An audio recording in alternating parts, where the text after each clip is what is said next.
আসসালামু আলাইকুম। সুপ্রিয় শিক্ষার্থীবৃন্দ, আশা করি ভালো আছো। আজ তোমাদের সামনে খুবই গুরুত্বপূর্ণ এবং খুবই বেসিক লেভেলের একটি জ্যামিতির অঙ্ক নিয়ে আসলাম। এটা ক্লাস 7, 8, 9, 10 সবার ক্ষেত্রে আসে।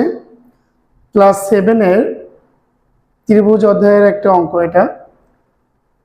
8, 9, 10-এর এমসিকিউতে এটা আসতে পারে, খুবই ইম্পর্ট্যান্ট, এবং বিভিন্ন জব পরীক্ষাও এটা আসে। তো চলো আমরা এটা দেখি অঙ্কটা কি। নিচের কোন তিনটি বাহু দ্বারা ত্রিভুজ গঠন করা যায়?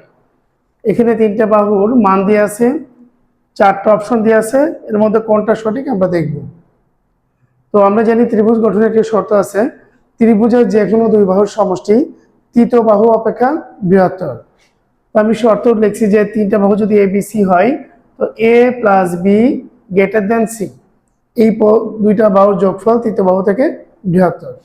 আমরা ক নাম্বার অপশনে টেস্ট করব। প্রথমে 3 যোগ 2 5, 5 কি 7 থেকে বড়, তৃতীয় বাহু থেকে বড়? এটা কি সঠিক? না, এটা হচ্ছে ভুল। তাহলে এটা দ্বারা ত্রিভুজ গঠন করা যাবে না। খ নাম্বারটা দেখবো একটু। 3 যোগ 4, 4 3 যোগ করলে 7 হয়, 7 অবশ্যই 5 থেকে বড়, তাহলে এটা কিন্তু শর্ত মানে এটা দ্বারা ত্রিভুজ গঠন করা যাবে। গ নাম্বারটা আমরা একটু দেখব। 2 যোগ 3 5, 5 কখনো 5 থেকে বড় হতে পারে না, তাহলে এটা নট গ্রেটার দেন, তাহলে এটা দ্বারা ত্রিভুজ গঠন করা যাবে না।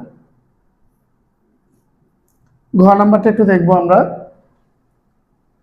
6 প্লাস 2 8, 8 10 থেকে কিন্তু বড় না, তাহলে এটা দ্বারাও ত্রিভুজ গঠন করা যায় না।